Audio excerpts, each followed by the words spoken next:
क्या आपको muscle cramp आता है अपने लेग्स में और ये लेग पेन और शदीद बढ़ जाता है एक्टिविटी के दौरान या एक्टिविटी के बाद और इतना सीवियर होता है कि आपसे बर्दाश्त तक नहीं होता? तो ये वीडियो आपके लिए है।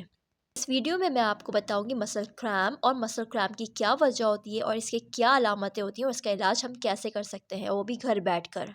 मसल क्रैम्प बहुत ही ज़्यादा कॉमन है हमारे काफ मसल में। काफ मसल हमारी लोअर लेग का पीछे वाला मसल है। यहाँ पे दो मसल्स आते हैं, एक गैस्ट्रोक्नीमियस, दूसरा सोलियस, जो जाके मिलते हैं हमारे एचलीस टेंडन से, जो हमारे फुट का टेंडन है।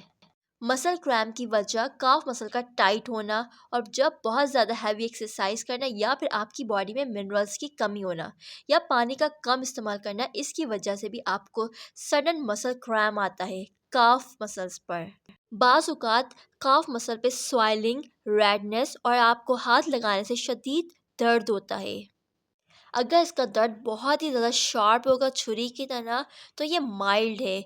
ये अक्सर ड्यूरिंग एक्टिविटी या फिर एक्टिविटी के बाद आता है। सेकंड, मॉडरेट पेन की शिद्दत ऐसी होती है कि आपसे एक्टिविटी तक नहीं होती।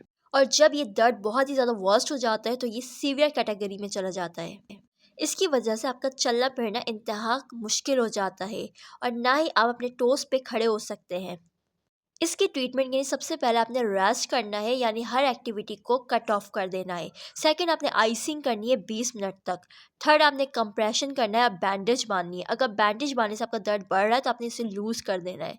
और फोर्थ, आपने एलिवेट यानी कि अपने काफ मसल के नीचे पिलोस रखने हैं ताकि आपके लेग्स पे किसी तरह का कोई प्रेशर ना आए। आपने पिलोस इतने रखने above the level of the heart. Channel पे आने का शुक्रिया। मज़ीद और इस तरह की हेल्थ रिलेटेड वीडियोस देखने के लिए सब्सक्राइब कर दें।